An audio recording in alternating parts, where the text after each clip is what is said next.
안녕하세요. 오늘 저희가 함께 깊이 파고들 자료는 소프트웨어 관리 분야의 전설적인 명저 제럴드 와인버그의 퀄리티 소프트웨어 매니지먼트입니다. 워낙 방대한 책이야 저희는 그중에서도 핵심적인 한 가지 질문에 집중해 보려고 해요. 바로 보이지 않는 것을 어떻게 볼 것인가 하는 문제죠. 네, 맞아요. 소프트웨어 개발이라는 게 공장에서 물건 찍어내듯 눈에 딱 보이는 과정이 아니잖아요. 그래서 문제가 생겨도 어디가 고맙는지 알기 어려울 때가 정말 많죠. 그쵸? 오늘 전의는 제럴드 와인버그라는 명탐정과 함께 이 프로세스 시각화라는 돋보기를 들고 우리 조직에 숨어있는 진짜 문제점들을 찾아내는 그런 여정을 떠나보려고 합니다. 아, 명탐정과 돋보기, 비유가 아주 마음에 드네요. 오늘 탐구의 목표는 명확한 것 같아요. 단순히 결과물만 보는 게 아니라 그 결과물을 만들어내는 과정 자체를 훤히 들여다보고 이걸 더 나은 방향으로 조종하는 법을 배우는 거죠. 맞습니다. 시작하기 전에 여러분께도 한번 질문을 던져보고 싶네요. 여러분의 업무 과정, 얼마나 투명하게 보이나요? 혹시 보이지 않는 함정에 계속 빠지고 있지는 않으신가요? 이 책에서 와인버그가 패턴 4 또는 예측하는 조직이라는 개념을 제시하는데요. 이게 딱 그 얘기거든요. 문제가 터진 뒤에 수습하는 게 아니라 프로세스를 보면서 문제를 미리 예측하고 예방하는 거예요. 마치 숙련된 선장이 지도를 보고 암초를 피해가듯 항해하는 것과 같다는 거군요. 네, 바로 그거죠. 오늘 저희가 하려는 게 바로 그 지도를 그리는 법을 배우는 겁니다. 좋습니다. 그럼 그 지도를 그리기 위한 첫 번째 조건부터 알아보죠. 보이지 않는 프로세스를 보려면 어떤 전제 조건이 필요할까요? 책에서는 세 가지 핵심 기준을 제시해요. 볼 수 있는가, 시각화 가능한가, 그리고 왜곡되지 않았는가. 네. 첫 번째는 볼 수 있는가, 그러니까 정보에 대한 접근성이에요. 당연한 말 같지만 현실에선 이게 가장 큰 장벽일 때가 많아요. 관리자들이 여러 가지 그럴듯한 이유를 대면서 정보를 감추거든요. 저자는 이걸 냄새를 가리는 소스라는 아주 재밌는 비유로 표현해요. 냄새를 가리는 소스요. 그거 표현이 재밌네요. 어떤 변명들이 있나요? 예를 들면 이런 것들이죠. 당신은 관리자가 아니라서 이 데이터를 봐도 이해 못해요. 라거나 그 보고서는 당신 부서랑 관련 없으니 굳이 볼 필요 없어요 같은 말이요. 심지어는 이 수치들은 기밀이라 고객에게 보여주면 안 됩니다 라면서 보안을 핑계대기도 하고요. 가장 앞건어 그거 아닌가요? 그냥 제 관리 능력을 믿으세요. 맞아요. 와, 정말 찔리는 분들 많겠는데요. 특히 그냥 믿으라는 말은 사실 신뢰가 아니라 불통의 신호처럼 들리네요. 정확해요. 그런 말이 들려온다는 건 무언가 중요한 정보가 숨겨지고 있다는 아주 강력한 신호일 수 있죠. 이렇게 정보 접근이 막히면 아무것도 시작할 수가 없는 거예요. 알겠습니다. 그럼 정부에 접근할 수 있게 됐다고 치죠. 두 번째 기준인 시각화 가능한가는 무슨 뜻인가요? 정보가 있어도 볼 수 없는 경우가 있다는 건가요? 네, 정보가 그냥 숫자나 텍스트 뭉치로만 존재하면 사실상 없는 거나 마찬가지거든요. 우리 뇌가 직관적으로 이해할 수 있는 형태로 표현되어야 비로소 의미가 생기는 거죠. 책에 정말 극단적인 예시가 하나 나와요. 어떤 건가요? 아무도 이해할 수 없는 17권짜리 프로세스 설명서. 17권이요. 와, 상상만 해도 숨이 막히네요. 아니 근데 실제로 저런 걸 만드는 조직의 심리는 뭘까요? 우리는 이렇게 체계적이다라는 걸 보여주기 위한 알리바이 같은 건가요? 바로 그거예요. 실제로는 아무도 안 읽죠. 따라서 조직에 아무런 영향도 미치지 못하는 그냥 장식품에 불과한 거고요. 품질 관리의 대가인 에드워즈 데밍도 항상 강조했어요. 조직의 모든 사람이 교육 수준에 상관없이 한눈에 이해할 수 있는 그림이나 차트가 정말 중요하다고 말이죠. 그렇군요. 그럼 마지막 기준, 왜곡되지 않았는가? 이건 데이터의 신뢰성 문제겠네요? 맞아요. 특히 프로세스 정보는 최종 제품 정보보다 훨씬 왜곡되기가 쉬워요. 이때 저자가 인용한 스웨덴 군대의 격언이 아주 인상적인데요. 네. 지도와 지형이 일치하지 않을 때는 항상 지형을 믿어라. 지도와 지형이요? 소프트웨어 개발에서 지형은 뭘 의미하는 거죠? 소프트웨어에서 지형은 실제 동작하는 코드 그 자체를 의미하고요. 프로세스에서의 지형은 관리자가 이렇게 되어야 해라고 생각하는 이상적인 모습이 아니라 사람들이 실제로 일하는 방식 그 자체를 말하죠. 아하, 그러니까 문서에 적힌 절차란 실제 일하는 방식이 다를 때 실제를 믿으라는 거군요. 그렇죠. 만약 의미 없는 걸 시각화하려고 하면 그 자체가 왜곡을 낳아요. 가장 흔한 예가 명확한 기준도 없이 코드 라인 수를 재는 거거든요. 하지만 관리자 입장에서는 그런 숫자라도 없으면 불안하지 않을까요? 뭐 코드라인 수가 완벽하진 않더라도 아무것도 없는 것보단 낫다 이렇게 생각할 수도 있잖아요. 그건 어떻게 반박할 수 있을까요? 아주 좋은 질문이에요. 관리자들은 뭐라도 측정하고 싶어 하죠. 하지만 그 숫자가 늘고 주는 것이 실제 생산성이나 품질과 어떤 관계가 있는지 설명하지 못한다면 그건 그냥 의미 없는 숫자를 보여주는 왜곡된 지도일 뿐이라는 거예요. 오히려 잘못된 의사결정을 유도할 수도 있겠네요. 맞아요. 코드라인 수가 많으니까 이번 달엔 일을 많이 했군 하고 착각하게 만드는 것처럼요. 알겠습니다. 프로세스를 제대로 보려면 먼저 정보에 접근할 수 있어야 하고 이해할 수 있는 그림이어야 하며 실제 현실을 왜곡 없이 반영해야 한다. 이 세 가지가 기본 중에 기본이군요. 그럼 이제 본격적으로 그 지도를 그리는 법, 그러니까 그림 단어장을 한번 살펴보죠. 좋습니다. 책에서는 우리가 공통적으로 사용할 수 있는 4가지 주요 시각화 기법을 소개해요. 바로 흐름, 인과관계, 분포, 그리고 추세예요. 좋습니다. 흐름도로 전체적인 뼈대를 그렸다면 이제 어딘가 아픈 곳이 왜 아픈지 진단해야 할 차례겠네요. 바로 원인을 파고드는 거죠. 맞아요.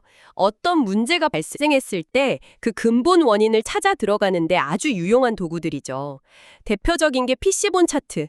우리한테는 이시카와 다이어그램으로 더 유명하죠. 물고기 뼈처럼 생겼다고 해서 붙은 이름인데요. 저도 본 적 있어요. 그 물고기 머리에 결과를 적고 큰 뼈대에 원인의 카테고리를 적어나가는 방식이죠. 네, 예를 들어 프로젝트 지연이라는 결과를 머리에 두고 그 원인이 될 수 있는 것들을 뼈대로 붙여나가는 거예요. 자원 문제 때문인가? 인력 문제인가? 아니면 오류 때문인가? 만약 오류라면 그게 설계 오류인지, 코딩 오류인지, 테스트 오류인지 계속해서 작은 뼈대를 붙이며 파고드는 거죠. 네, 여기서 아이젠하워의 말을 인용한 구절이 아주 중요한데요. 다이어그램 자체는 아무것도 아니다. 다이어그램을 그리는 과정이 전부다. 결과물보다 그리는 과정이 중요하다는 말이군요. 팀원들이 함께 모여서 이런 원인도 있었네. 이 두 가지가 연결되어 있었구나 하고 함께 깨달아가는 과정 자체가 문제 해결의 핵심이라는 뜻이겠네요. 바로 그거예요.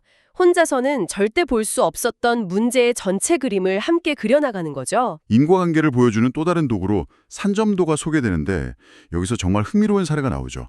이게 오늘 이야기의 하이라이트가 아닐까 싶어요. 맞습니다. 이 사례는 시각화가 어떻게 우리의 잘못된 통념을 깨부수는지 보여주는 아주 강력한 예시예요. 한 소프트웨어 회사에서 36개 프로젝트 데이터를 분석했어요. 가로축은 출시 지연율, 세로축은 출하된 제품의 결합 밀도로 놓고 점을 찍어봤죠. 보통 상식적으로 생각하면 출시가 늦어지더라도 시간을 더 쓴 거니까 결함은 줄어들어야 하는 거 아닌가요? 그게 바로 모두의 예상이었죠. 그런데 데이터를 시각화해보니 결과는 정말 충격적이었어요. 출시가 늦어질수록 오히려 결함이 더 많은 제품이 나갔던 거예요. 아주 뚜렷한 양의 상관관계가 나타났죠. 와, 이건 정말 충격적인데요. 보통은 시간을 더 쓰면 품질이 좋아진다고 믿잖아요. 관리자들은 이 차트를 보고 뭐라고 했을까요? 그래서 성급한 결론을 내릴 뻔했어요. 출시를 늦추면 괜히 이것저것 건드리다가 버그만 더 만드나 무조건 제때 출시해야 한다고요. 하지만 이건 상관관계를 인과관계로 착각한 전형적인 오류였죠. 그럼 진짜 원인은 뭐였나요? 심층 분석 결과 인과관계는 정반대였어요. 애초에 결함이 너무 많았기 때문에 출시가 늦어진 거였죠. 그런데 더 큰 문제는 그 과정에서 악순환의 고리, 그러니까 피드백 루프가 있었다는 거예요. 잠시만요. 그 악순환의 고리라는 게 구체적으로 어떤 그림인가요? 이런 식이에요. 첫째, 애초에 결함이 많아서 출시가 늦어져요.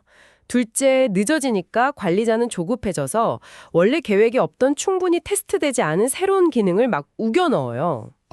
그럼 그 기능이 또 새로운 결함을 만들죠? 그럼 출시는 더 늦어져요. 그야말로 개미지옥 같은 상황인 거죠. 와, 결함이 지연을 낳고 지연이 또 다른 결함을 낳는 구조였군요. 네, 맞습니다. 데이터를 제대로 보지 않았다면 완전히 잘못된 처방을 내릴 뻔했네요. 무조건 빨리 출시하라는 식의. 그런데 여기서 결정적인 통찰이 나오죠. 데이터를 두 그룹으로 나누면서요. 맞습니다.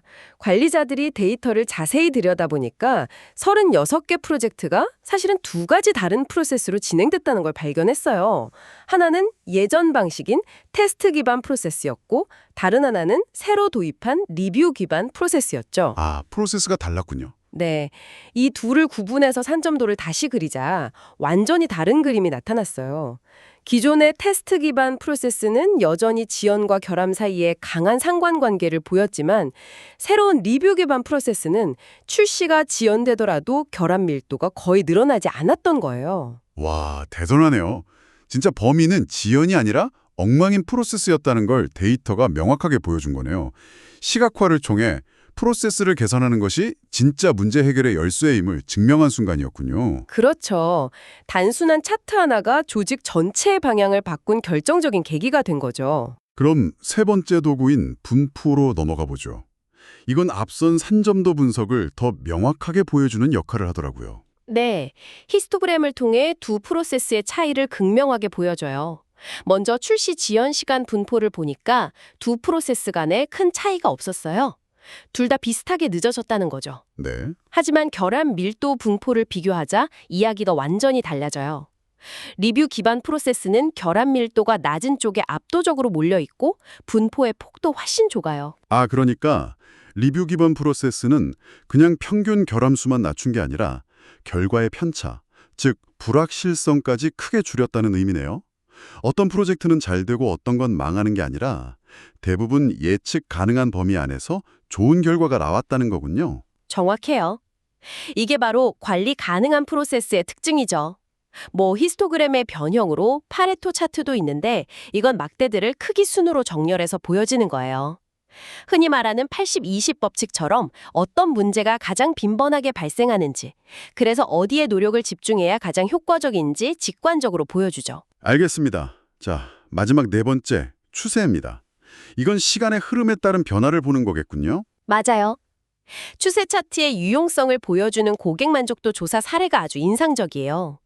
한 프로젝트에서 매달 사용자 만족도 점수를 추적했는데 평균 5.5점을 잘 유지하던 점수가 어느 달 5.2점으로 뚝 떨어졌어요. 0.3점 차면 그냥 이달은 좀 안 좋았나 보다 하고 넘어갈 수도 있었을 텐데요. 그랬다면 큰 문제를 놓쳤을 거예요. 관리자들이 이 미세한 변화를 놓치지 않고 원인을 추적해보니 특정 회의에서 진행자가 핵심 엔지니어 3명의 필수적인 요구사항을 일방적으로 묵살했던 사건이 있었다는 사실이 밝혀졌어요. 와, 이 작은 수치 변화가 조직 내 소통의 중요한 문제점을 알려주는 신호가 된 거죠. 이런 상황에서 이 정도는 괜찮아 라며 합리화하고 넘어가려는 유혹도 클 것 같아요. 위기 상황이면 더더욱 그렇고요. 그래서 등장하는 개념이 바로 관리도, 컨트롤 차트예요. 추세선 위아래에 미리 합의된 상한선, UCL과 하한선, LCL을 그어두는 거예요. 네. 그리고 팀 전체가 약속하는 거죠. 데이터가 이 선을 벗어나면 어떤 위기 상황이든 얼마나 바쁘든 무조건 하던 일을 멈추고 원인을 파헤치기로요. 그러니까 관리도는 우리 감정이나 기분에 휘둘리지 말고 이 선을 넘으면 무조건 데이터만 보고 행동하자고 팀 전체가 합의하는 일종의 감정 배제 장치 같은 거군요. 아주 멋진 요약이네요. 감정적인 판단이나 변명을 배제하고 데이터에 기반해 행동하기 위한 안전장치인 셈이죠. 지금까지 흐름, 인과관계, 분포, 추세라는 네 가지 시각화 도구들을 살펴봤어요. 그런데 이 도구들이 여기저기 흩어져 있으면 일일이 챙겨보기 힘들 것 같아요. 이걸 하나로 모을 수는 없을까요? 바로 그 지점에서 최근 프로젝트 컨트롤 패널이라는 아주 강력한 개념을 제시해요. 이름 그대로 프로젝트의 조종석 계기판 같은 거죠. 마치 화학 공장이나 비행기 조종석의 제어판을 떠올리면 될까요? 정확한 비유예요. 프로젝트의 모든 활력 징후를 한 페이지에 모아서 보여주는 거예요. 예를 들어 사용자 만족도 추세 차트, 자원 사용률, 일정 지연율, 기술 리뷰 현황 같은 핵심 지표들을 한눈에 모니터링하는 거죠. 네. 관리자는 이 컨트롤 패널만 보고도 프로젝트의 건강 상태를 즉시 파악하고 문제가 생긴 부분에 조치를 취할 수 있는 거예요. 정말 중요하겠네요. 그럼 이 컨트롤 패널은 얼마나 자주 업데이트해야 의미가 있을까요? 여기서 핵심은 업데이트 주기예요. 만약 프로젝트가 2주의 지연도 감당할 수 없는 상황이라면 이 컨트롤 패널은 최소한 일주일에 한두 번은 업데이트 되어야 해요. 그렇죠. 한 달에 한 번 업데이트한다면 이미 문제가 터지고 한참 뒤에는 알 때 되니까 소용이 없겠죠. 고속도로에서 1시간에 한 번씩 백미러를 보는 것과 같아요. 그리고 더 중요한 건 이 패널을 누가 보느냐 하는 문제일 것 같아요. 맞아요.